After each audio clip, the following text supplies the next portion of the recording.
Good evening, Liberators. Thank you so much for joining us today. I'm very excited to have you guys here with me today. Today's episode is geared toward talking about COVID-19 and how it has affected clergy and what it causes church to look like, but also being that it is May 29th in the year 2020. Um, I didn't have peace of mind. I couldn't let this day go by and have a group of people to talk about what's going on in Minneapolis and remember and think about the lives of Breonna, Ahmaud, and George. I couldn't do that and have peace of mind. So this episode will be a two-parter. We're going to have the first part of the discussion to talk about COVID-19 and clergy, and then we're just going to take a moment to remember, reflect, and think about about the lives of those people who were snatched from us too early. But I am not alone. As you can see, I do have some friends and family with me today. So I'm glad to be able to share with these people. First off, I want to introduce you to Dr. Jessica Young Brown, who is an alum of Elon University and of Virginia Commonwealth University, where she holds an MS and a PhD in counseling and psychology. She is a district representative for the Henrico Board of Mental Health and the vice president of the board of VIP Care and author of Making Space at the Well, Ministry for Mental Health in the Church. When Do You Sleep? Dr. Jessica Young Brown, thank you so much for being here with us today. And you are not seeing double. Dr. Krissy Anderson was actually on the first episode of Interesting People. She is, as I stated, the Dr. Krissy Anderson. She's an alum of Longwood University and has received her Bachelor of Science from Longwood, and she went to Virginia Union University and got her master's in divinity in 2014, and just got hooded the Reverend Dr. Krissy Anderson. Also here today, we have Mr. Marvin Gilliam. He's the current pastor of the Mount Carmel Baptist Church of Richmond in Church Hill, the proud husband of Jennifer Gilliam and papa of 3 girls. He's an alum of Virginia State University with a BA in vocal music and holds an M.Div from my alma mater, the Virginia Union University, the Samuel Dewitt Proctor School of Theology, and he's been a teacher in the local school systems as well. I have Pastor Marvin Gilliam. Also, I have Mr. Rob Tolson, Reverend Rob Tolson. He is a licensed minister of the gospel, a graduate of the Samuel Dewitt Proctor School of Theology as well, and has a master's in patient counseling from the Department of Pastoral Care and Patient Counseling, and is currently a chaplain for caring for patients who are considering organ donation and patients with terminal illnesses. And he is currently a chaplain on call as well at Virginia Commonwealth University Health Systems, and he supports folks in palliative care, and an on-staff minister of Zion Baptist Church. Another person who doesn't sleep, Pastor Rob Tolson, Reverend Rob Tolson. And last but certainly not least, I have Reverend Dr. Kevin Graham. He's married to the lovely Janice Graham, a father of 2 daughters. And he attended STVU as well, the Samuel Dewitt School of Theology, and graduated in 2015 and continued to VCU to receive an MS degree in patient counseling and ACPE, a clinical pastoral education. And he received both of those degrees in 2015 and currently works at the Medical College of Virginia Hospital in downtown Richmond, Virginia, and as a staff chaplain. And he's also working toward an ACPE board certification. I present to you Mr. Kevin Graham. Well, my mouth is tired, but all of these educated people on this panel, I wanted to make sure I got the right folks. I'm so thankful for all of you being here with me today. Thank you. I can't hear somebody. Thank you. There we go.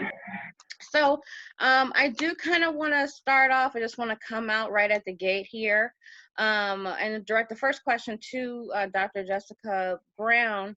Um, in talking about all of this, of course, we have to talk about mental health. And how do we define mental health? What does it mean to be a mentally healthy person? Sure. So for me, I think the first point is that mental health is something that we all have and all need to attend to. It's not just about problems, it's also about kind of a state of equilibrium. And that's something we all need to kind of strive for.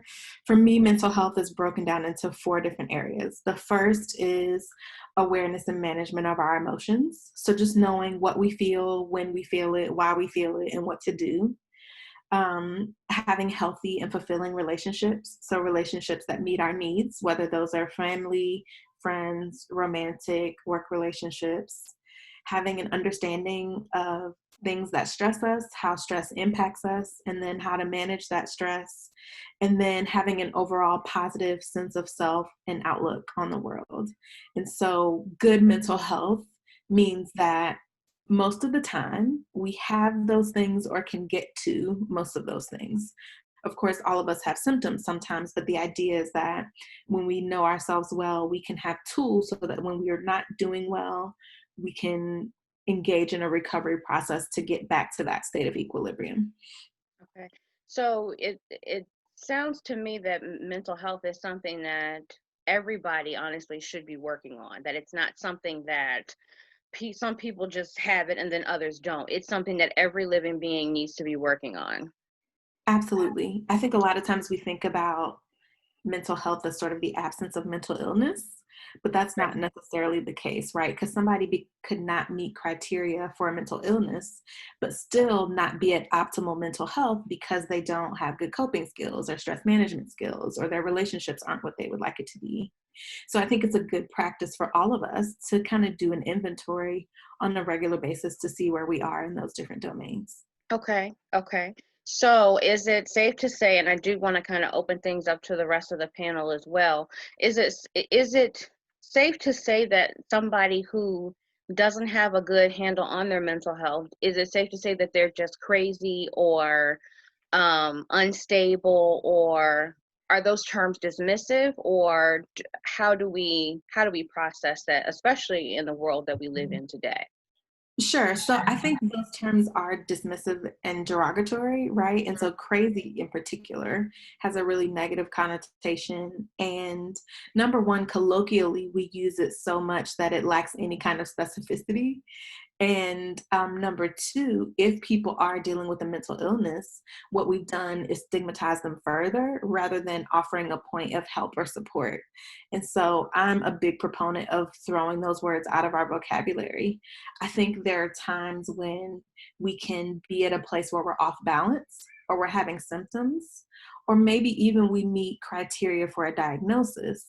But wherever we are in that spectrum, it's important for us to attend to what are the stress management skills I have in place? What are my coping skills for when I'm feeling bad? Who is my support system? How am I feeling about myself? And the reality is that there are lots of people who will meet diagnostic criteria, right? Mm-hmm. The best epidemiological studies say 1 in 5 adult Americans. And that's probably an underestimate, right? Wow. But even that 4 in 5 that wouldn't necessarily meet criteria, we all have symptoms, right? Mm-hmm. We all have days when we feel really sad or we don't want to get out of bed or we feel overwhelmed, right? And so I think it's important to really open up that discussion so that any of us could at any point need to return to just a reflection on what can I do to support my mental health and to care for myself, because maybe I'm doing okay right now, but I have an awareness that I could be doing better. Or maybe I'm struggling right now. Let me get curious about what's happening so I can care for myself and make a shift. Gotcha. Okay. So now, in opening it up to everybody else now, I promise I'm gonna do it right now. I have three, four preachers on here, and I think we need to talk about mental health in the church, because for the church, mental health is a taboo subject. We don't talk about it, we don't address it. I believe we're starting to crack the surface, but how do we begin to have mental health discussions in our churches? Let's start with Marvin, Gilliam, and we can work our way around, or just chime in when you Um, feel. yeah, I think one of the one of the major ways that we begin to have this discussion within the context of our faith communities is by those who are in leadership, namely the pastors, senior pastors, associate ministers, deacons, trustees, those who are visible, saying and sharing that, listen, yes, I believe in God, I pray, I have faith, but also I need to go talk to this person once every couple of weeks to make sure that I'm in a good and a safe space. And that we are doing and taking care of ourselves in a way that is an example and a model for our congregations and for those who look to us to be able to say, okay, well, if the pastor can take a day off, right? The pastor can make sure that he protects his Sabbath day and he's taking vacation and he's really invested in making sure his relationships are well. He's not just preaching it, but also doing it. Then we began to see that impact, how the congregates, parishioners, or those who are looking to the pastor for leadership, or looking to other leaders, they begin to say, okay, well, maybe it's okay for me to do that too. I think one of the big issues is, as pastoral leaders, we're often looked at to carry the burden and to keep going, and it just that as we hear and we deal with not just our own personal, familial, and relationship issues in our lives, but have to carry the weight of everyone else's as well, as we hear and we share with our parishioners, that we just carry that weight and we don't have anywhere to dump that. And so that leads to poor behavior. That leads to not taking care of ourselves, overeating, to any of the other number of vices that are out there that, we've seen pastors kind of get caught up in. So I think it's just important for the leaders to model the behavior so that the people then begin to follow. Okay. Anybody else have other tactics we can use to begin these discussions in churches?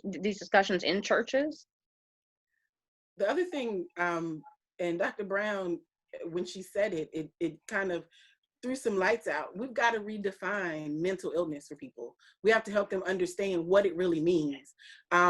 Like she said, we use the words crazy or you don't make any sense, all these things, and we throw them all in this category and we use them willy-nilly. And then when someone truly has an issue, they don't want to be known or be associated with those words. So we have to redefine mental illness for them and help them to understand that everybody has it. We all have this thing inside of us. And we've got to learn our triggers, but we've got to define this for people. People hear mental illness and it's all based on all this taboo stuff that we've built up, and we still haven't told them the truth. So we've got to bring them the reality and the truth of what mental illness really means. What does it really look like? That you might think because you come home every day and you go in your room and you just lay in your bed that nothing is wrong with you. You're just fatigued, you're just tired. But that could be a symptom that there's something more going on. We talk about mental illness in all these drastic terms. So most of us think it doesn't apply to us. But we need to define it and help you to understand that these simple things that might be going on with you may be caused by something else. And we've got to start addressing it there. But just to redefine it, not just redefine it though, incorporate people who can define it for us. A lot of us don't have therapists or psychologists or someone who's professionally trained in our churches. And a lot of us aren't willing to go get trained to be able to at least identify it. We've got to change that narrative as well. We need somebody on staff that can help us out. Because me as a minister, I'm not trained. I'm willing to take a couple of counseling classes, but I want to send you to somebody else who this is their expertise. And I think we've tried to diagnose that for ourselves, and that's not beneficial because we don't know enough. And if I can piggyback off of our three esteemed colleagues who have also said that, I think partnership at this season with the church is also very much important. I do believe that partnership is something that we're going to really have to do in this season. And at least for where I do currently serve, we have been fortunate enough that we have 2 clinical psychologists that are a part of our ministry. They also happen to be deacons. One is actually a teacher at Howard University. So, those things that we do have and those gems that we do have within our congregation have allowed us to also foster working with universities to be able to say, hey, with your student counseling center, can we partner with you to be able to have that in such a way that parishioners that are going through if we need to have that on a low cost or sliding scale, that we can do that and have those type of partnerships and relationships that are there to be able to take that very much seriously. And also using those same people to be able to help us to have strategies within the church to not only have our health ministry to focus on things that are dealing with the physical, but to then deal with the psychological and the spiritual, to be able to look at this, to have a whole person so that we can live wholly. So we have to be WHOLE to be HOLY. And I think the more that we're doing that and kind of underpinning that in our churches, and as much as we can learn how we can complement one another, because I may have it at the church that I serve at, doesn't mean that the church universal should not have that as well. So that's where we need to be able to do that. And I do believe that that is something that is incumbent upon us as the church to not be so competitive, but to be complementary, to make sure that all disciples have everything that they need to be successful and to live a whole and fulfilled life for the master. Mm-hmm.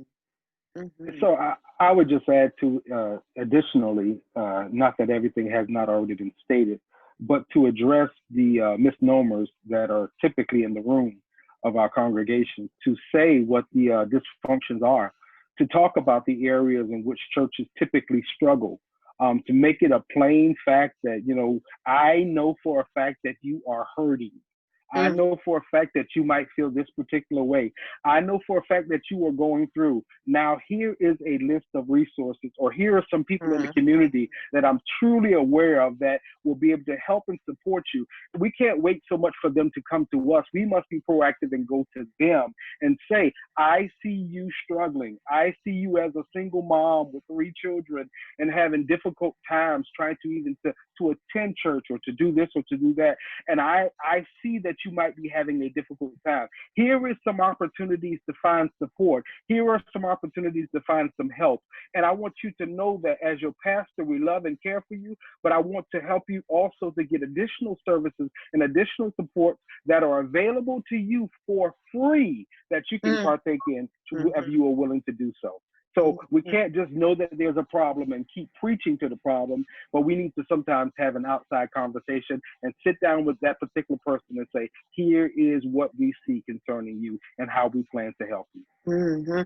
You said something so interesting that I think is really key, is that it's important to identify the pain. Because a lot of time, if you come to somebody saying, I see that you're hurting, I see that you've got this, I see that you've got that, when you don't address it or cloak it as mental illness, sometimes that can be your gateway to get to that person. And so I think it kind of gives us another way or tactic to actually reach somebody and touch somebody in a very deep and meaningful way. And I think that's really helpful. But which kind of leads me into the next question. When how do we help, like Sister McGillicuddy, reconcile that, you know, she knows the text that says that Jesus is the great counselor, and if I just talk to him, I'm gonna be all right, and all this. How do we help people, especially some of our older parishioners who may not be as open? Not all of them are. And not all of them are closed either, but how do we help those who say, I just need Jesus to be all right? I don't need a counselor. I don't need a therapist. That as long as I talk to Jesus, and I'll be all right. And how do we help them to see that it's not sacrilegious or anti-Christian to go to a therapist? How do we break that down? So one of the things I suggest is quite often when people try to go biblically, I go biblically with them. Jeremiah 8 verse 22, it says, where is the balm that's in Gilead? The people were going through, and Jeremiah the prophet knew that this was a place that had physicians to help. So if there were physicians available and ready to help them, he asked the question, well, where are those physicians? And so therefore I say to my people, my congregation, now here it is, you dealing with a situation, social, physical, whatever. The same text applies. There are physicians that are available and ready to help you, but yet you seek them not. So I would say, so if it's in our biblical text, that people should have sought professionals to help in a time of need and hurt, we should do the same things today. I think that's really good, Kevin, what you shared there about Jeremiah. I was thinking along the same lines, to meld questions 1 and 2 together. I was thinking about the fact that we can begin the conversation and continue and bridge this gap to help people understand about the importance and overcome some of the, kind of the stigma with it by showing them the text in the Bible where there are people struggling with the issues that they have. There is grief in the Bible. There is depression in the Bible, right? Like we see these things prevalent and they come in moments. You think about, the prophet Elijah, you think about, the widow at Nain, or you even think about Jesus in the Garden of Gethsemane. Like these are all texts where people are able to see themselves and say, wow, I felt that.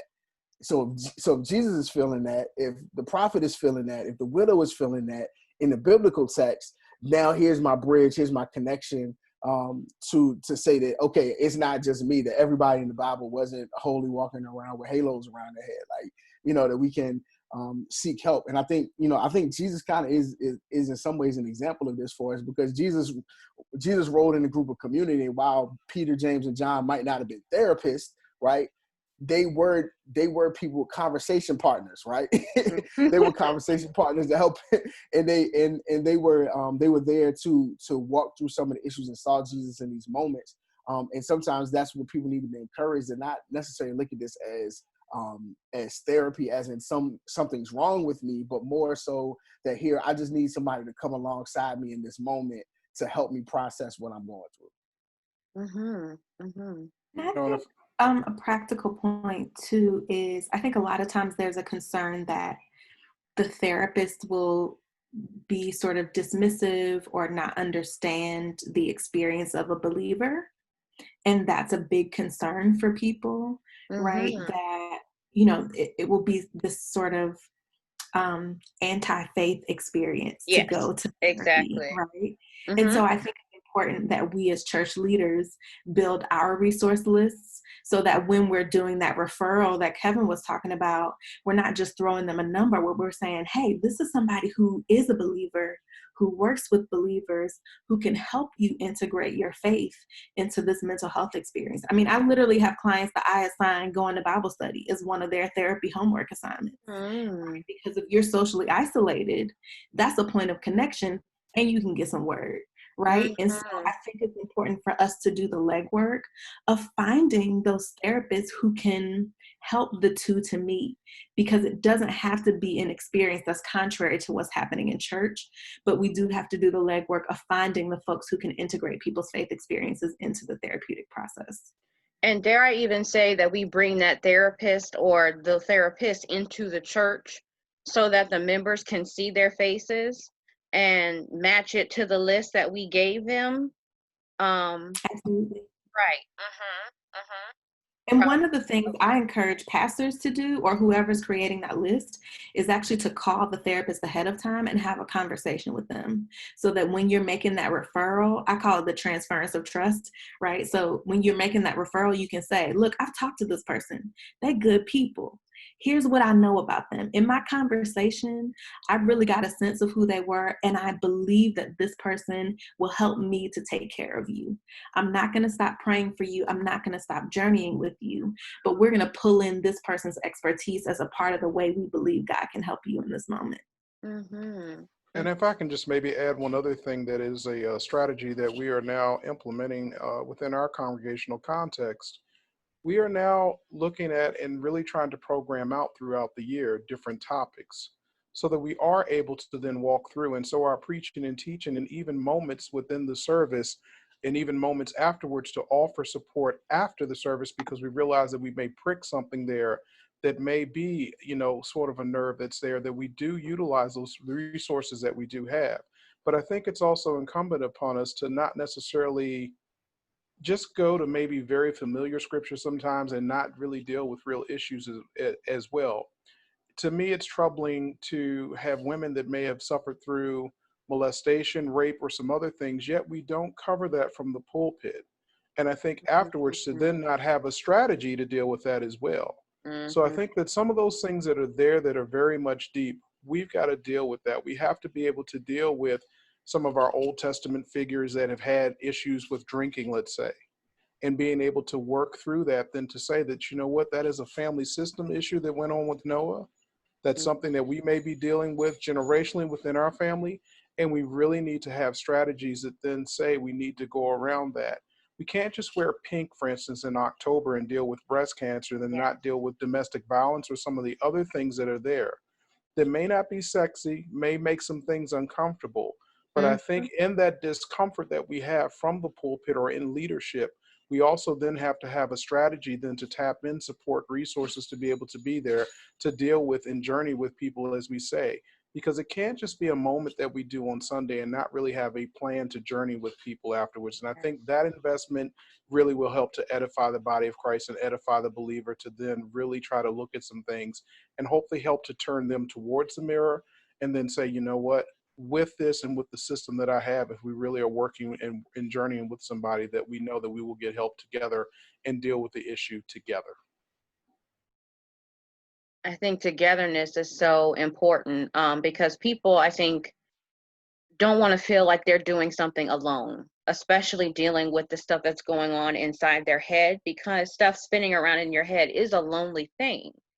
And to have somebody to accompany you on this journey as you start dealing with those things inside there can be so helpful and so instrumental. Krissy, did you have anything you wanted to add? Okay, that's fine. So as we move forward, though, through the discussion, COVID-19 is a very real thing right now. The headline came out, I heard it for the first time last night on CNN, that we've crossed the threshold of 100,000 deaths. We have more deaths and more cases in the United States than any other country in the world throughout this pandemic. Scary is just one word that we can use to describe it, this crisis. And it has caused a shift in everything and how we do things. And one thing that we are going to have to realize is that it's going to change how we do church. It already has, because most people's churches are, I have church in this chair that I host this show in. Whereas normally on Sundays, I go to a building, that building is closed. And my pastor is a body on a screen, much like we are right now. But when we go into the building, for me, for a person like me, I'm not going to be ready to hug everybody. I don't want to kiss you. I'm glad to be in here, but I'm also terrified. How do we begin to help people to feel comfortable in a place that was comfortable but is different? How do we begin to help people through the transition once we get beyond this phase of quarantine, however long it may last?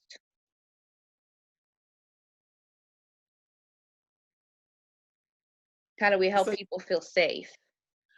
You ask a very good question. And I think where we started with this whole conversation is vital to how we make this change when we go back, because we're gonna have to address the things that people are affected by while we've been in the time frame that we've been separated. For sure. And I think that's gonna be where it starts. You know, what are our rules? What are our guidelines? What are we gonna follow at this time that we're back in this place? But the thing that keeps running through my head is how many Sundays somebody missed and everybody's like, where are you? Why weren't you here this particular Sunday? You know, we have to have this conversation, that the reminder that we've had while we were out, that the church is in you. We've had the church this whole time. And it's okay if some of us come back right now and some of us don't.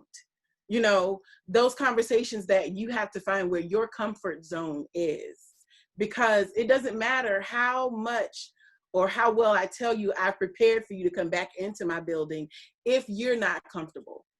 So we have to get to a point in a place where we don't make people feel guilty if they're not ready to come back to the building, and that it's okay. That we keep the same things that we figured out how to do right now for people that can't, since we can't go into the building, we keep those channels open. You know, some people are going to go back and want to close down their Facebook and want to close down all these other avenues, but we have to keep those open, and we have to allow people to come back when they're comfortable. Not because I'm comfortable going in the building, but whenever you're comfortable to come back. When this space opens up again, we will still be able to minister to you just as we did until you're comfortable to come back into this place. Because I can't tell you when to be comfortable.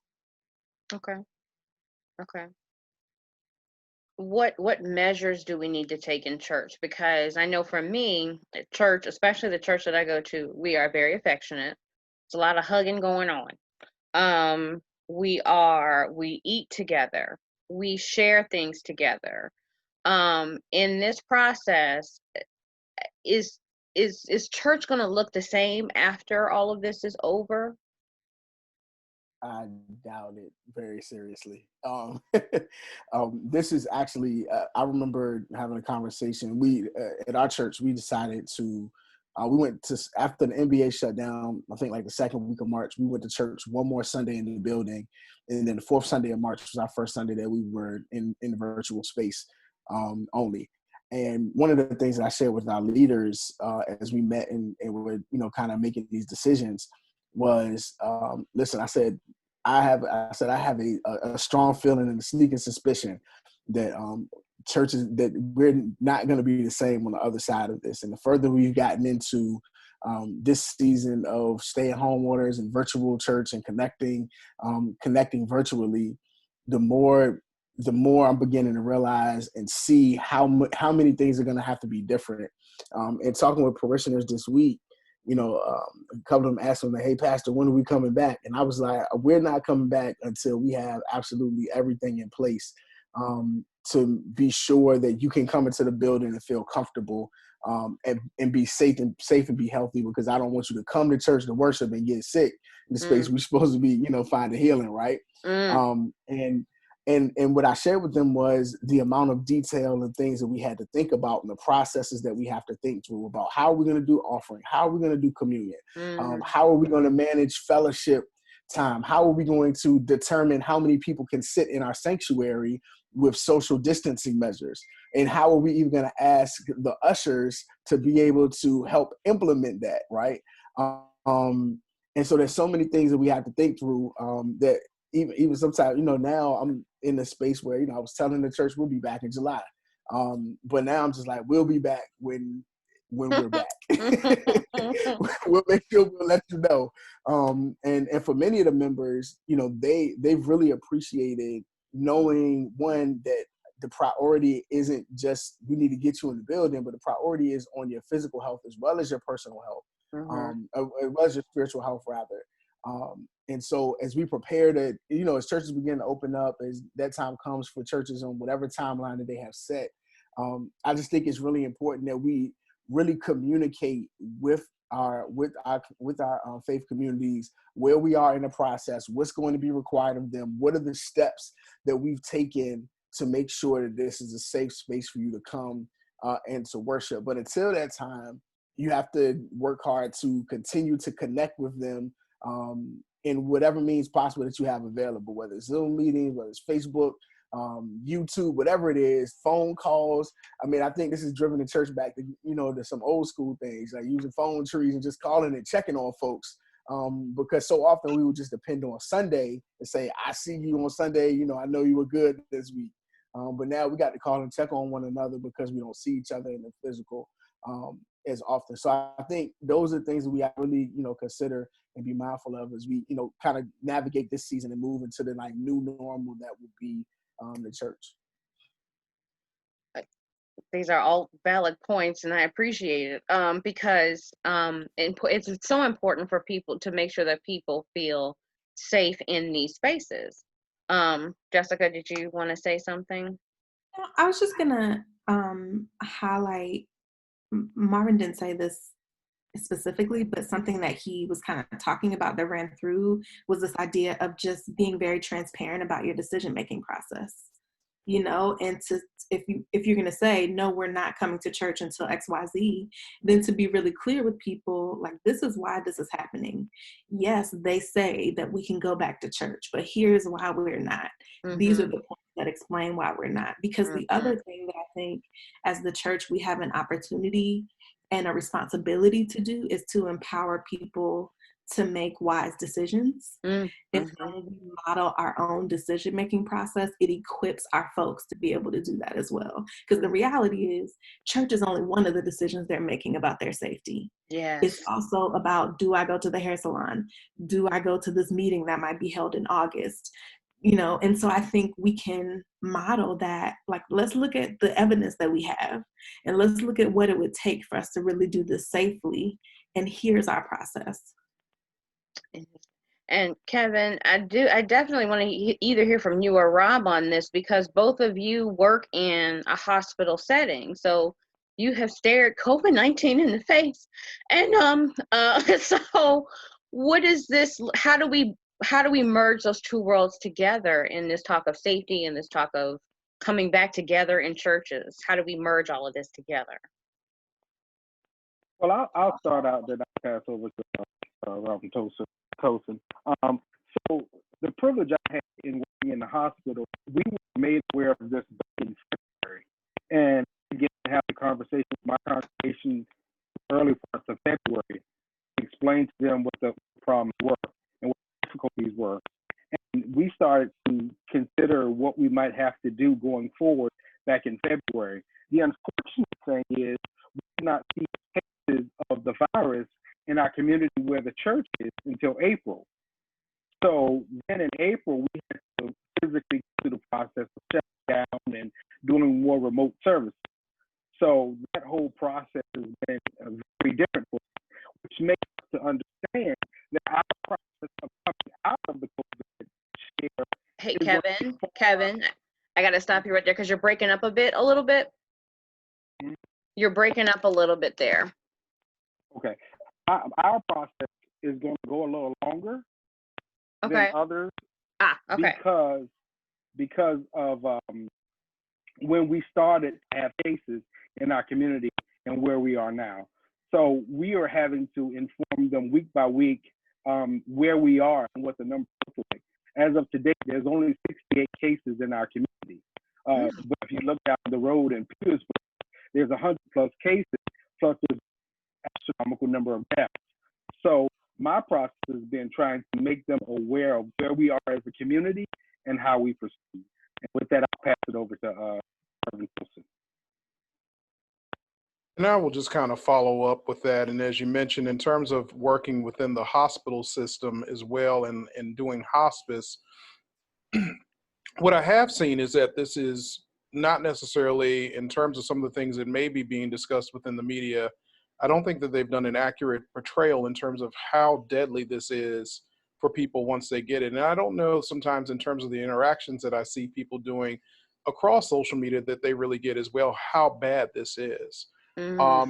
We really are seeing people from a hospice standpoint that may be being admitted not even lasting a week with us. And it's not that it's such a late admission, but because it ravages somebody so quickly once it gets a hold, that the recovery rate on some of this, and I know that the news has done, I guess, more coverage on death, but people that are struggling with this, the struggle with the breathing, struggling with the ventilator, some of those things that are there, have me to then look at, for a population that is more at risk because of comorbidities and some of the things that are there, we're having to then look at and then, really invite disciples to really look at, okay, knowing that we are in, we serve an older congregation where I currently am. What is the best strategy for us as an older congregation? We're in a community that has the highest cases in Washington, D.C. What does that then mean, since right around the block from the church, we have the highest amount of cases? Those are things that we're also having to kind of talk about in terms of that, and not have it be building focused, because I think a lot of the times people are feeling that ministry can't be done without the building. And I think, again, it's just another invitation to relook at the Bible, where ministry started within the homes in the New Testament church. I think that there is an invitation or an intentionality, again, and I'm going to keep using that word, as Marvin talked about a little bit earlier, to then say, you know what, hey, I may have taken for granted that you were okay just because you showed up. but I'm now starting to develop more meaningful conversations and deeper relationships with people because I am calling and trying to create space to say, how are you really doing? How are you doing with this? Are you in situations that aren't necessarily safe for you? Because I do have a heart for people that are, necessarily can't get away from domestic abuse. And now they're having to live with it, with their abuser being there consistently. Have there been an uptick in things because there may be more drinking and drug use? Those things that are so taboo for us to talk about, but that we really need to talk about right now. Where are we in terms of being able to support you? Have we taken money in on a benevolence fund, but we're not being benevolent with the money and we're just storing up in the storehouses? I know I'm going to lose a lot of friends in terms of talking about some of this stuff, but again, it's very real stuff that if we're really going to do real ministry, if we're really going to be real about this thing on the other side of this, how do I meet you? And then what is our plan, even if we do have somebody that has been diagnosed and died from COVID? Because even some of the funeral homes are even saying that the risk, and they're kind of going in a hazmat suit to be able to deal with that. So to have those discussions, is this a closed casket funeral, let alone just graveside or whatever else like that? There's so many things, and then trying to have a support strategy around that to really say what people are grieving in this season. So much that's going into this that I think sometimes when people see their one little moving piece, and I always think about a plate spinner, like on the old Johnny Carson show, you see one plate, or you may talk about the one plate that fell on the ground, but I'm trying to balance 20, 30, I always say kind of 80 plates. And if you concentrate on one, I still got 79 that I'm trying to keep from teetering. And I'm not as concerned about paying the mortgage on a building or some other things, but I am concerned about the ministry. And I'm not really concerned about the building. As much as I can get chance to, enforce with people that the church is you and I, and we need to deal with the church. The building will take care of itself, but let's deal with the church right now. Yeah, and you kind of gave us a perfect segue into the next question where we actually merge these two topics together, because when we open up our doors again, and people are in the building for the first time, it's going to be a lot of intense emotion for sure, for some. But it's also going to be a lot of loss that we're going to be dealing with. And grief is one of those emotions that we've talked about earlier on when just discussing mental health. How are we going to help our congregations process the loss of a loved one to COVID-19 or any other thing that may take a loved one? Job loss, the sense of normalcy, the sense of safety. How do we help our folks deal with that? How do we help them?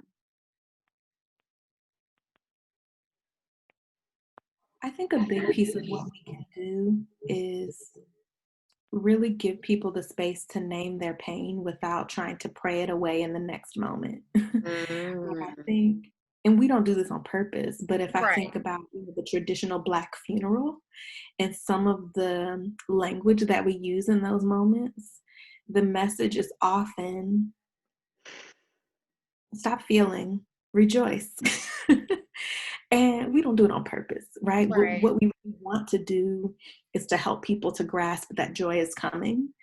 But I think in these times, especially when the grief is so multifaceted and so intense, the biggest gift we can give people is to bear witness and to just sit with them without having to fix it right away.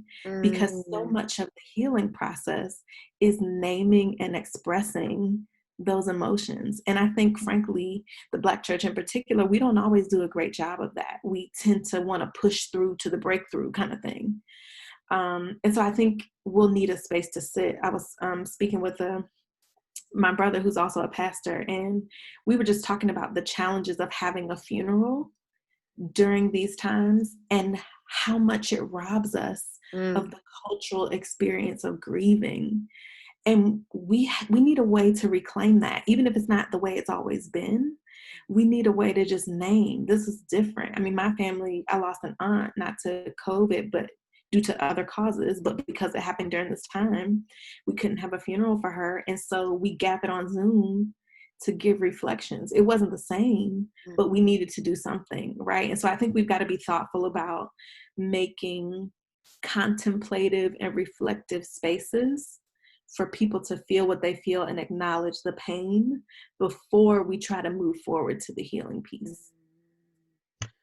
I think that's so great because, and I would even, for me, to take it a little bit further and even hold that pain with someone.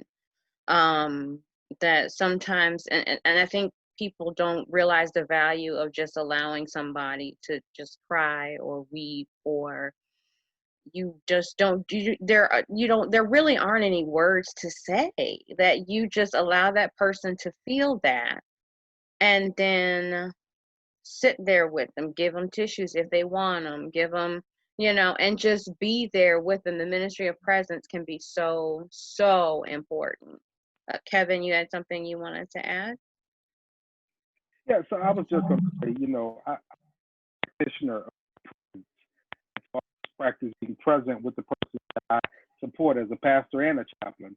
And it's always my goal to be with them during whatever they're dealing with, and allow them to find someone who has no bias, who's not judgmental, doesn't have anything against anyone, but is just simply there to support and be a listening ear and a shoulder to cry on. Yeah. Mm-hmm. Mm-hmm. I was gonna add to both what Dr. Brown and what Pastor Kevin shared. I think so much of it is this communal aspect, particularly of our culture, that we have to find ways to reclaim, because I'm sure that I know that one of the things that many of us are grieving is this whole notion of just being able to gather, right? Yeah. To come around anything, just to gather and to be in space and in community with one another. And so as we do kind of return back, we still, not even as we return back, even now, we have to find these ways to create these relational connections. And a lot of it is what Dr. Brown and what Reverend Graham said, just being present, finding ways to be present, finding ways to just be a listening ear without judgment, allowing people to just kind of express, kind of the challenges and the ups and downs that they're facing, even as they're going through them. And on the other side of them, once we find ourselves kind of back in, I don't even really want to say back, because we're not really going back. We're going into like this new thing that is not even, we don't even know what it is yet. So as we enter into this new season in this new space, there is this sense of grieving, of loss that we have to deal with. And I think community, and still finding ways to create that community in the new space is going to be like kind of paramount and helpful to us. And that really starts with us in the church doing that now, and building on those relationships that we have. And if I can just maybe add one other thing in there, and I know we've taken it, and I don't want to necessarily kind of go antithetical to what Dr. Brown was just saying, but I've seen also opportunities in this season that may not have been there if this season had not happened. For sure. And one of the things that I will necessarily, kind of highlight are the challenges that some people may have had in terms of getting to the building. I know that we've had quite a few disciples that were not able to drive it in the evening time, for instance. And while they could do that in the summertime where hours are, the sunlight is out later, and they could do, let's say, a nighttime Bible study or some of the other things, the folks that may have had that or physical challenges that have now been able to reconnect with church. And to see that as a vehicle right now, because of the offerings that we're having to do, to be able to even use a call-in number or whatever way that they're able to reconnect. I've seen that to be able to happen as well. And people that may have fell by the wayside now really looking at it and being intentional about reconnecting. I think that there now has to be an intentionality about our ministries as well. And I think it also then recalls us into looking at our purposes in terms of what we're doing. And as much as we may have been waiting for and had a Motel 6 kind of theme of, well, we've left the light on for you, the light now, because it's had to shift, I think has been a brighter beacon in some ways as well. And I think that is something that we really have to look at as well in terms of this season, that while we have had loss, we have had COVID in the background. Again, I think there's so many different opportunities that we do have and that we can create and that we can look at in terms of partnerships. I've suggested, for instance, some of our younger people that are more technologically proficient partnering with our older saints that aren't necessarily able to do that. Our oldest disciple, God willing, in another few weeks here, will be 104 years old. There's no Wow. reason for somebody that is younger to not be able to be in partnership with her. And she does have people that make sure, I'm going to call on three-way so you can hear service this Sunday or whatever. But those are things that, again, if you don't take the opportunity, you think about 104 years and what those eyes have seen. And because she Wow. does not have dementia or some other things, there's so many great opportunities that can span the chasm of a congregation that if you have several hundred people there that may not necessarily work together, there are some opportunities as well on the other side of this. So yeah, there are some losses, but there are also some things that are being birthed as well in this season as well that we also have to maybe kind of shift our focus to try and look at and seize those moments as well in this season. Absolutely. Even something as simple as I would not have created this broadcast if it were not for this season. I wouldn't have had this panel discussion if it were not for this season. So to say to say that that this hasn't been quote unquote a blessing, even though COVID has presented a lot of hurdles and things we had to jump over, there are also some wonderful things that have happened because of this. So absolutely, there is a push and pull thing with that as well. But as we continue to move forward, what are some of the measures that we should take in our churches to make sure that people feel safe? And I'm talking about like tactical measures right now. Like how do we, once all of this lifts or what have you, what can we do to make sure our clergy know that this is a safe space? You will not be, we've done everything that we can to make sure you're safe. What does that look like now? Or, in the future, rather.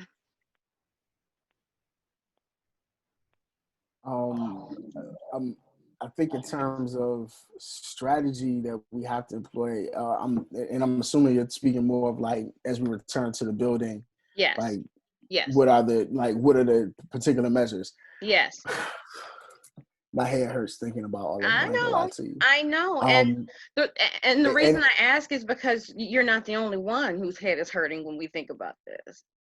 So of course, you read my bio, like my background is music. And so of course, like music is a big thing for me. And so that one of the first things that I recognized was that when we come back, like we're not gonna be able to come back and have choirs, right?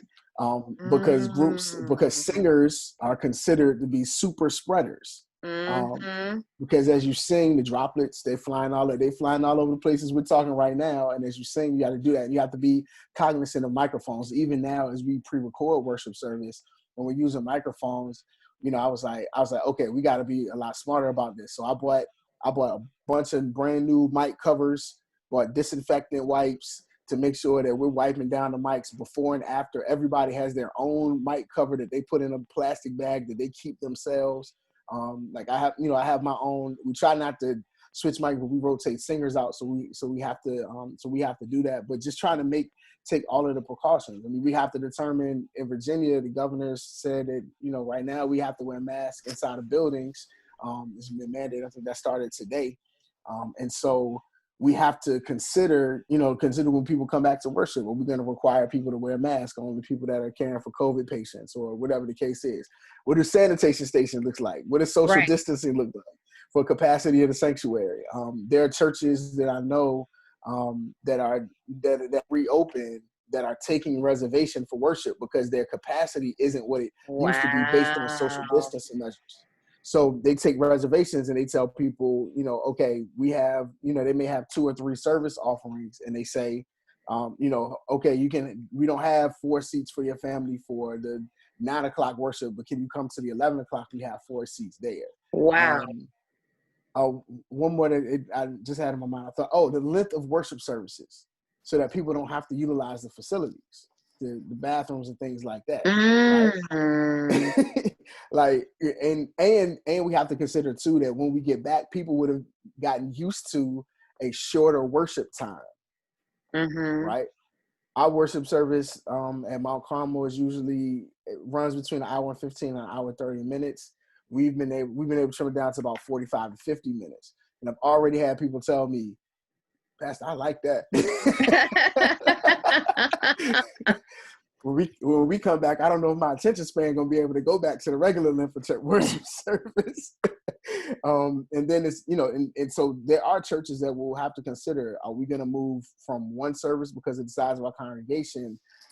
We may have been able to get everybody in one service, prior to social distancing, but afterward, with the capacity, we may have to move to 2 services or even 3 services to even accommodate that. How are we gonna retrain the ushers?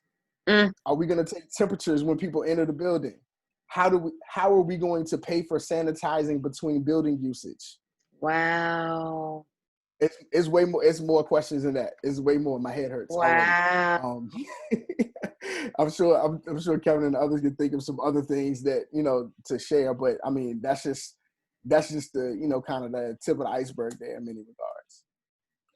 Yeah, one of the things I'd add is that we even have started to talk about the use of hymnals and how we are a hymnal heavy church, and hymnals, according to what the policy reads, they have to be wiped down after each usage.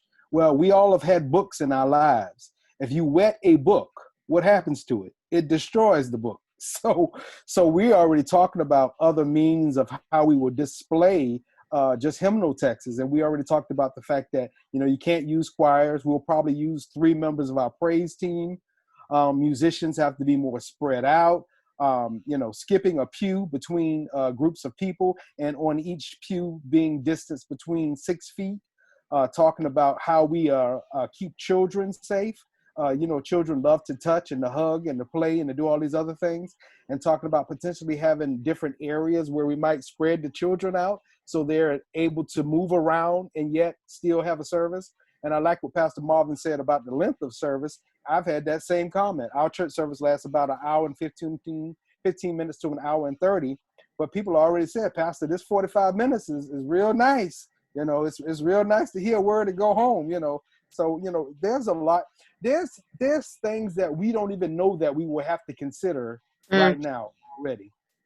There's unknown that we don't even know that we're going to have to address, that we don't even know, what the plan will be. All we can plan for and to predict is now. I heard today that there's the potential for another mass spreading of this same virus as we begin to come together. Yep. So, and I also heard that in Mississippi, they changed the rule where everyone could come together. Then they had to reverse it because they saw that spread was starting to increase all over again. Yeah. So what I have told my congregants is we're going to work on a month to 2 week cycle. Every 2 weeks, we'll kind of come up with a plan as to where we are. But other than that, I can't give anything long reaching than that.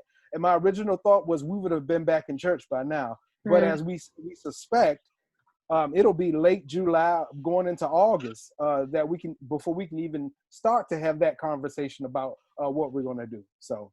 And if I can add one more thing, and I know that I'm on a panel with so many saved people, but I have to go back to maybe unsaved days and to think about one of the things that Pastor Gilliam there, I'll go ahead and use his official title, kind of touched on there with some of the seating there. It might even get down to an Eventbrite kind of thing, because again, where people look at sometimes things linearly, I have to look at and say, if somebody had a COVID exposure in this service, in this section, I need to be able to inform others so that they can kind of know about the fact that so-and-so, yeah, I see you, Doc. That's where you got to go to the club days, be like, baby, you got this your ticket for your service right here. As you Rob, talk about. that is good, man. I didn't even think about that. My head hurts.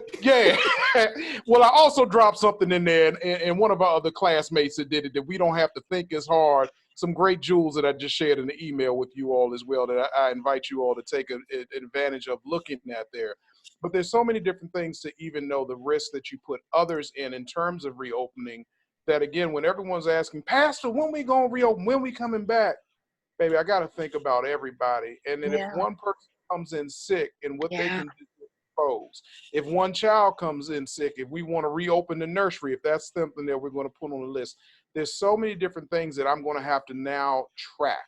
I can't just track finances, because that's one of the things that we like to do well, especially in the Black church. How much money we got in the bank? Half of us couldn't handle that.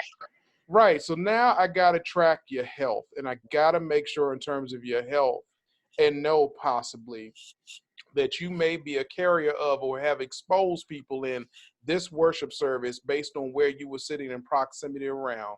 Those are other things that I just kind of throw out there that we're going to have to consider. So ticketing and knowing who's sitting where, hate to say it, I know that some people may have their pre-assigned seat, but your pre-assigned seat may now have to be known if you are a COVID carrier. So those are things as well that we really have to consider when we kind of come back in under this umbrella.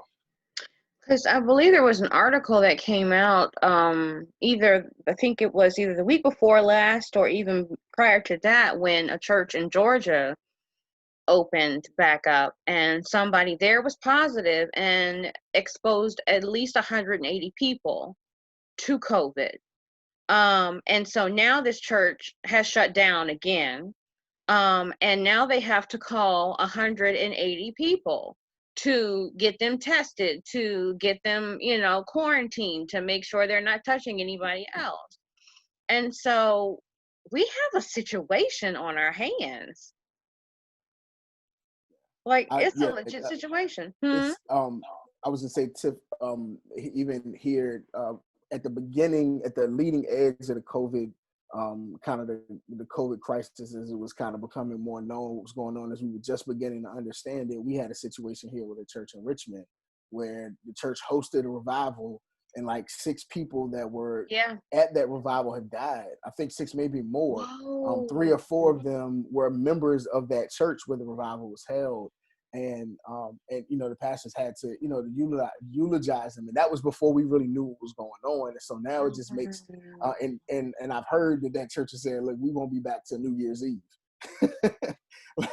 I think that's a very real, I think I heard Billy Curtis ask the question on, there have been so many panel discussions and things of this nature, but he asked the questions like, what, will we be okay if the church didn't open for the rest of the year, or had to be open? The building had to be shut down, in-person worship shut down for an extended period of time.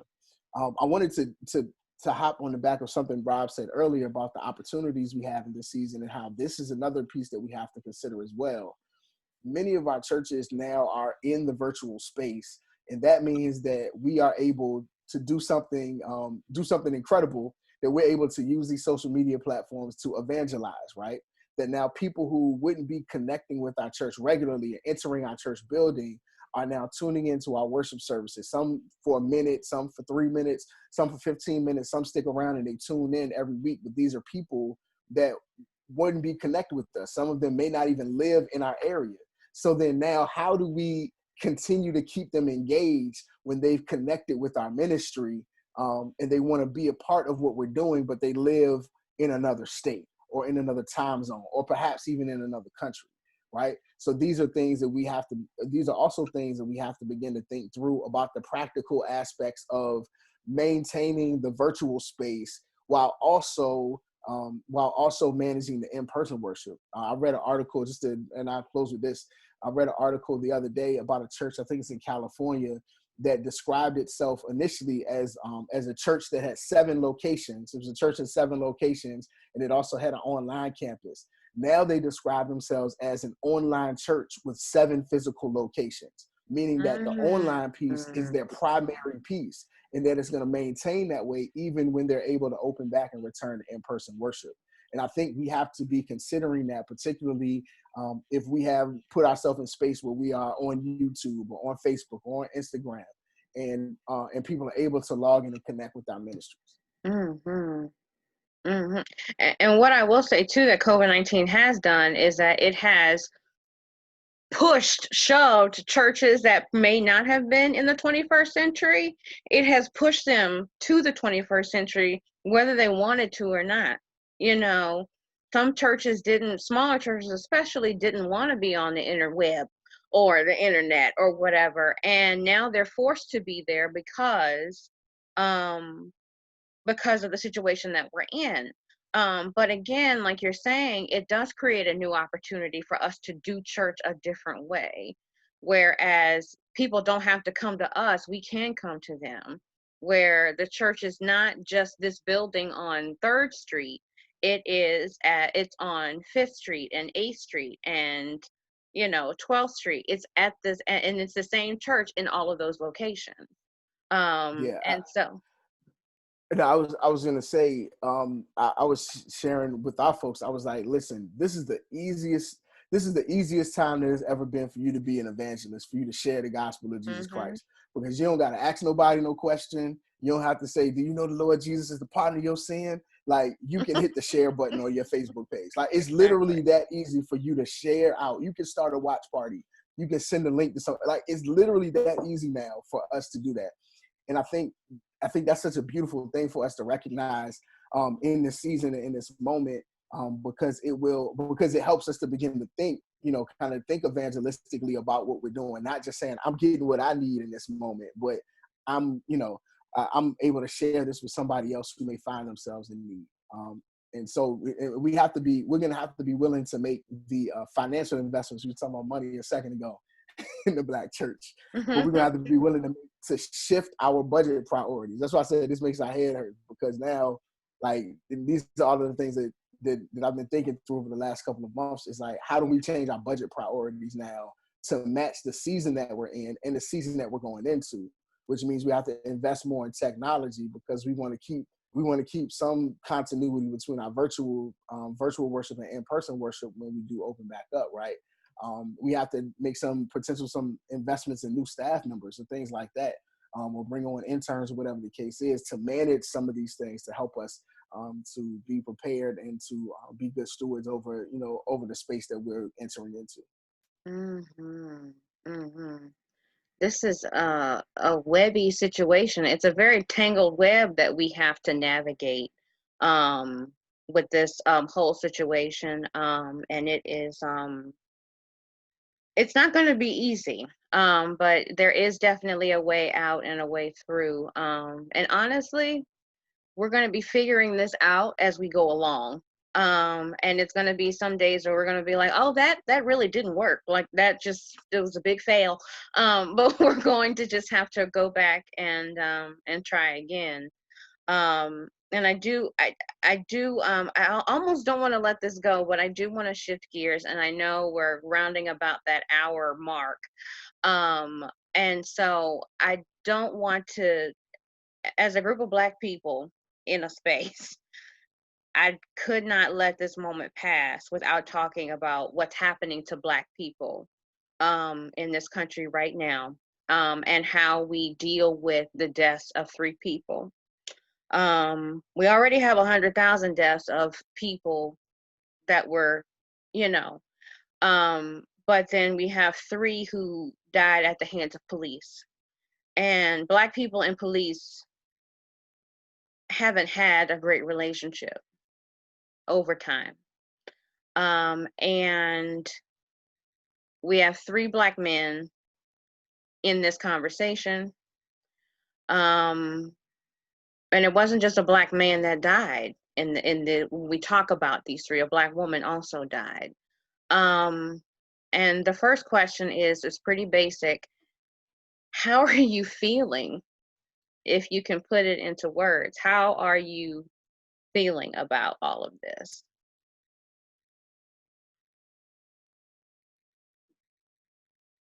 I guess I'll start by saying I am just totally exhausted.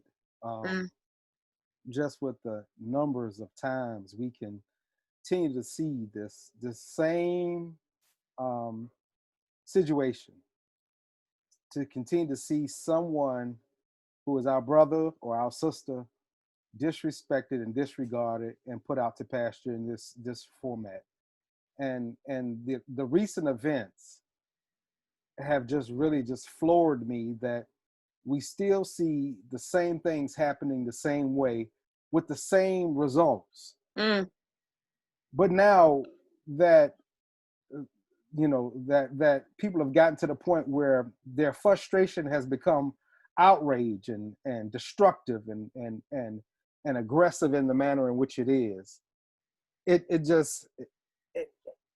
makes sense, but it still hurts that we as a people have to respond this way before something will seemingly be done.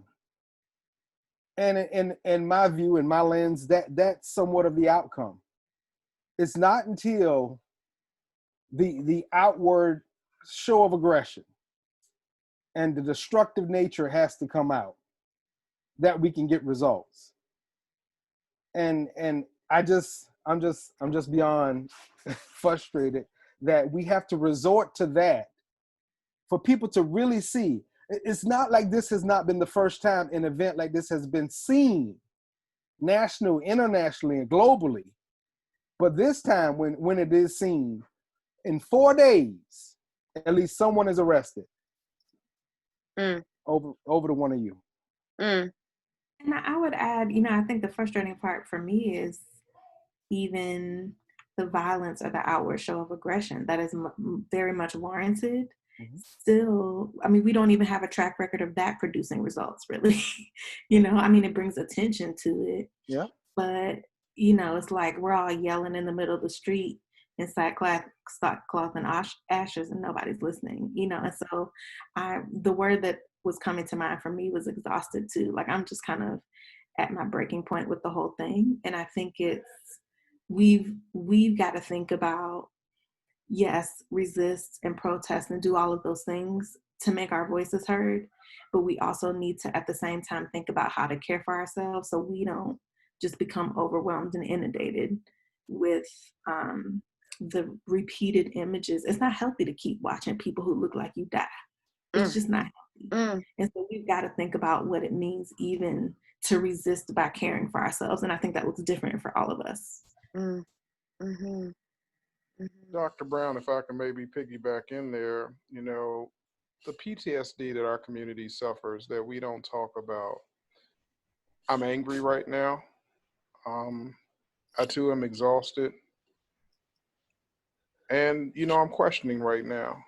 And honestly, to be antithetical maybe to the call where I am, I don't want anybody's condolences or, I'm sorry, or I can, identify with, especially from an insincere place. And I think, one person that I may be talking about to where, they're fine people on both sides.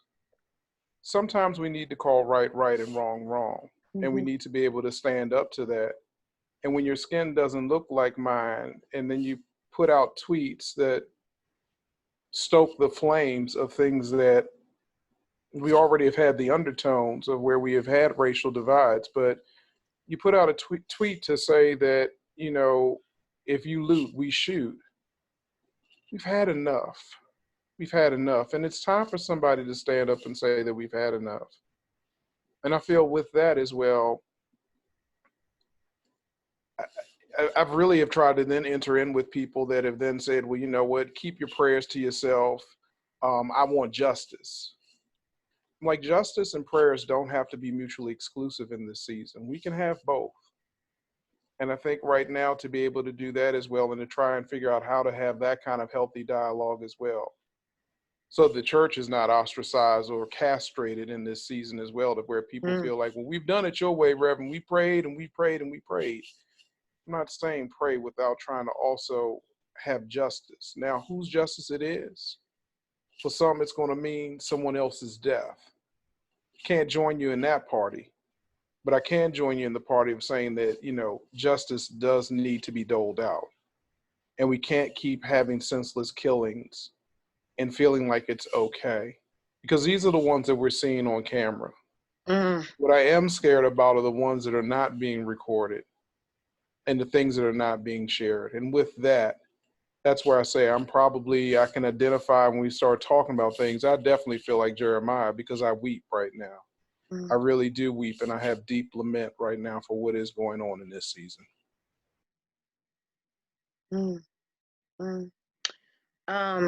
If I can just take my host hat off and have a moment, I feel rage. I've never felt rage before, but I'm enraged. I have white friends who I know they have good intentions, and I know they want to help right now. But as a Black woman who loves Black men, I'm sorry, Karen, I don't want to hear that you want to be a safe space for me to voice my grievances with your people. I don't want to hear. I don't want to hear that right now, because you have never been a safe space for me to air my grievances about your people. I have been in a store with my father and watched a white woman grab her child because she was afraid that we were going to do something to her. I have had racist things said to me on the playground as a Black girl in a Catholic school.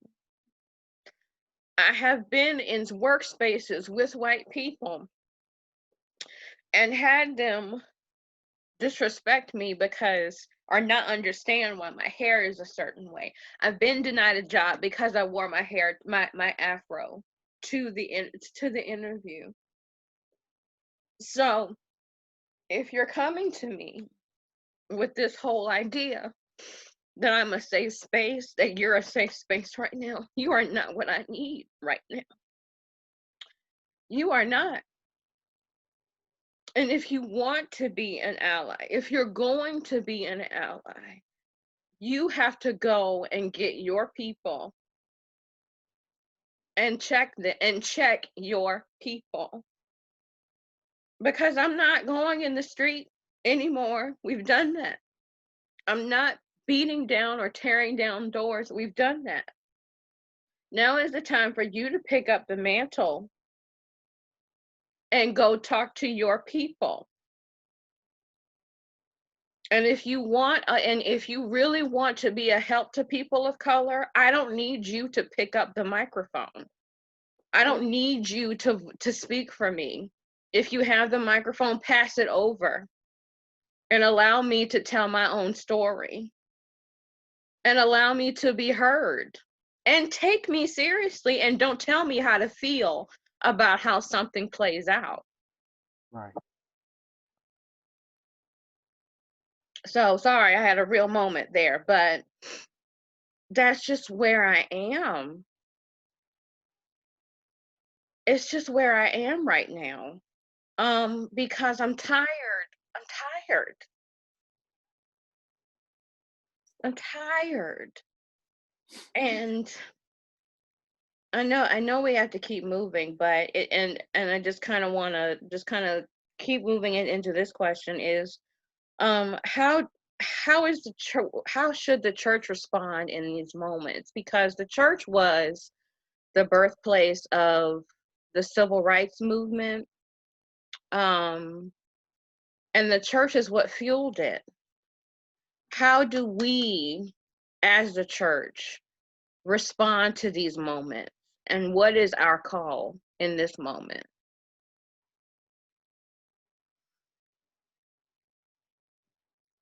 I think that is a very heavy and challenging question, because there's so many things from 60 years ago that are different in relation to the church when it comes to the African American community. There are many. There's a level of distrust in our community, even with the greatest institution that we have in our community. And I think we have to be honest about that. That people don't really trust the church like they once did. The church isn't the center of the community in many instances like it once was. And so it's challenging for us in this season to step up and respond. And and to galvanize people in a communal sense. I think one of the things that we can do is to open up space for our folks to just kind of share and lament, right? Mm-hmm. And to give them that space. And I think all of this conversation tonight ties together, because I was looking, a friend of mine posted on Facebook earlier, basically like things that we could do to help in this season as churches and as pastors. And one of the things that he shared, and I thought it was a great idea that I'm actually going to look into, so I might have to reach out to Dr. Brown, is opening up our virtual spaces in a private way, in a Zoom meeting or something like that, for people to come in and just say how they feel, and have mental health professional that's there to kind of help navigate those things, but being able to just say it and name it. I think for so long in the church, we've done a poor job of letting people express themselves actually as they are. Mm-hmm. We've been worshiping as representatives of ourselves. The blessed and highly favored represent. Yes, I'm blessed and highly favored, but today I'm pissed off because I saw another video of another brother getting that. I heard the news report about another sister that looks like me, and I need somewhere to come say that, but I can't come say that in your church because you want me to. You wanted to be praise Jesus, hallelujah. Everything is great because the Lord is on my side. Yes, the Lord is on our side, but yes, also I'm pissed. I'm mad as hell, right? And we have to be able to have space to express that. And not feel judged for it, and not feel like, and I think that's a lot of what the disconnect is between the church and the Black community now, is that people aren't given space to just like kind of be themselves in these real moments where we are struggling, where we can't figure out up from down, left from right. And I think, and again, this kind of even goes back to talking about how we move, in this COVID-19 crisis. There's this sense of transparency that I think leadership has to have. We can't sit in the space of being holy and pious and next to Jesus like everything is great. Like, they need to know we mad right along with them. that when we hear about it, I saw the video of Ahmaud Arbery. I watched it one time. And I said, I'm not ever watching another one of my brothers and sisters get murdered in the street again. I'm not doing it. And so when it's Floyd, I saw the pictures of a brother Floyd, rest in peace, God rest his soul. I saw the pictures, but I was like, I'm not watching the video. And when I actually posted a Facebook status that said, listen, Black people, take care of yourself, because we can't fight this fight if we're not mentally healthy and in a mentally great space to do that. And even got some pushback on that, in that regard. And it was just like, man, like I don't want to continue to traumatize myself on purpose. No. Mm-mm. Like this is a cycle. Yes. These riots, we've seen these riots before. We saw them in '92 with Rodney King. We saw them in Ferguson. We saw them in LA in the Watts riot. We've seen this before. This is a cycle. Yes. And the question becomes, how do we become a part of helping to stop the cycle, right? So it's just, I think, and I think too, to your point, to what you were saying, Tiffany, I think a lot of this, we can only do so much because we can't control other people. No. I can't control what white people think about me when they see me. Yeah. I'd like them to think that I'm a great guy, but they may be intimidated when they see. I can't control that. I can control how I am, how I exist, but I can't control what they think of me. And so white people got to do their work too. And I think it's high time that part of our thing as a church and as church leaders that we have to do is be a part of lovingly educating them on the things that they get to ignore that are a part of our reality. Mm-hmm. So I'll stop there, but yeah. Mm-hmm.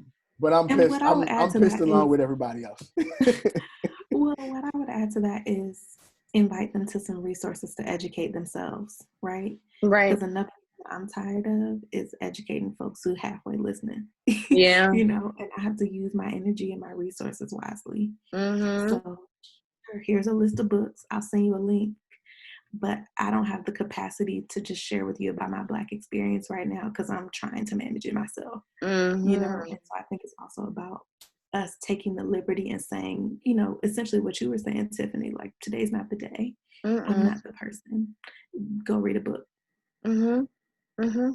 Yeah. And that's I think it's, I was just going to say, and I think as well for the church, it's incumbent upon us when you ask about what the church can do, two things. One, whatever we do, I hope that we don't do it for social media likes and for follows and everything else that's like that. another thing. I think there's sometimes things that we do in a disingenuous kind of way, and we Yes, don't it is. necessarily have the respect of our community because they see that it's more about us or elevating our own platform versus even lifting up the one that we're supposed to serve. Secondly, I'm going to go back to partnership, and it needs to be one where it's not just lip service. You know, if I do have Dr. Brown come in, I need to do that and then not poo-poo on what she does. And my preaching, my teaching should be better because of my partnership and how seriously I'm taking mental health as we kind of started this with. Mm-hmm. Marvin talked about modeling that and being a part of that. And as much as I think the foundation was set in seminary to be able to really look at what are my issues, what are my junk, before I try to go out here and go preach and jack somebody else up and not take care of my own issues that I have, you know, my issues and my issues that I have going on. I'm going to also really need to, like I said again, develop and really have those resources to really be able to then equip the people, because as I literally just kind of shared, can the prophet be pissed? And I really want to know, can I be pissed as a prophet? Can the church handle me saying that? Well, Reverend, you're not supposed to use that kind of language. But no, that's how I feel today. That's how I feel today. And it doesn't, you know, have anything about my sanctification work that God's done in me or anything else like that. But at the raw core right now, I'm upset. I'm ready to go out here and go tell some people some things about themselves. And I might not do it with the tact that, you know, brings honor to my family name. But then I have to go ahead on and then say, okay, as I represent the mantle of Jesus Christ, I still then can look at it and have a strategic way of trying to deal with this, a strategic way of trying to rally people around, and a strategic way of then trying to deal with what I am seeing on a day-to-day basis. And I think with that, and as much as I do work with Kevin and other, you know, avenues as well, I've got to also have an understanding of who do we have in as sheriff? Who do we have in local officials? And those type of things we need to be doing. And as much as I then pick on our government leadership, I'm glad that it's an election in 2020, but there are other people that I want to pick off. I know we want to pick off 45, but I want to pick off Mitch McConnell because he's done a lot to block off some things that where we would have had a justice under Obama. He's done a lot to then block certain things that right now, when you have that there, where do we go then to rally again and partner? And as much as I talk about, again, in a pandemic season, if I can't partner with these great churches in Virginia, with these two brothers I know that are pastoring, one over in Goochland, where I know somebody can sing down the rafters of heaven there and do so many things, Dr. Anderson, you know, there are too many opportunities to be able to do and look at ministry in a different kind of way right now, that the church right now as well should emerge stronger. Not just from COVID, but from the injustices that we're seeing, that if we're truly working together, there's nothing that you can't tell me that, again, I believe that everything is in the household of faith. And under that covering, we've got to be able to do that. And the last little thing I'll say, and I'm like Marvin, I'm going to shut up. I've also got to put some wood, some holy wood to my evangelicals that have sat silently for way too long and been way too comfortable. Y'all unmute yourselves. Y'all come on in and don't let me out there. You know, I'm trying to find my tambourine. You know, but that's where I also need to go with my evangelicals and some of the other things that have gone on where you've been a little bit too silent and a little bit too comfortable watching us get beat out here and some other things that we're going through. And that's where we need to take the holy wood and go take them to the woodshed and talk with them about some things and have them really hold up. Yeah, that holy wood, so that they can go ahead and really hold that up and hold up that bloodstained banner. Just and Rob, not just those that have been silent, but those that have been overly vocal. Mm. Because when I saw what Jerry, I'm gonna call his name out. When I saw what Jerry Falwell Jr. posted, man, I've been Infuriating. telling people for years, stop going to Lynchburg to Liberty. You know, if you're watching this and you graduate from Liberty, God bless you. Use that degree and dismantle that system. Like Mm. that's the way I feel about it. You know, but don't send your kids there. Don't go Mm-mm. there for your next degree because No. because the fish rots from the head. And while you may say that the school is great, and I've seen people post, you know, the school is great, it was such a great experience, it was a diverse learning community and all of that. At the same time, y'all, you have to understand that we are attending that school, supporting and funding this message that he continues to put out, and any others that are in that same ilk that we need to stop supporting. I think we're in a season really.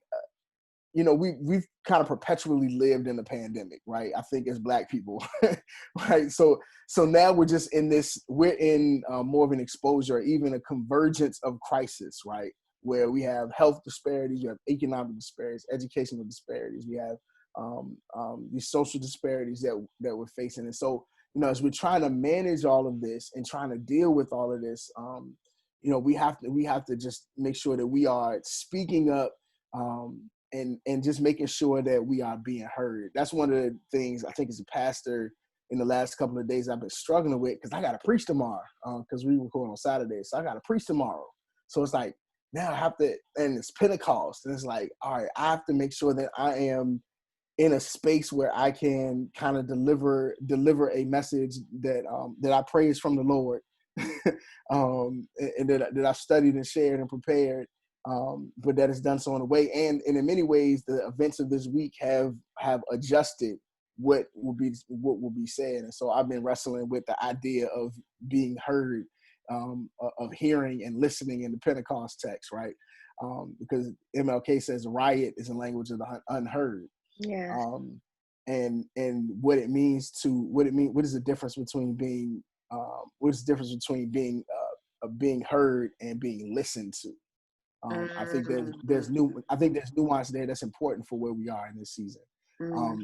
But that's just where we are. We have to speak up, continue to share where we are, continue to tell how we're feeling and being transparent in these moments with our folks so that they know that they're not feeling this by themselves.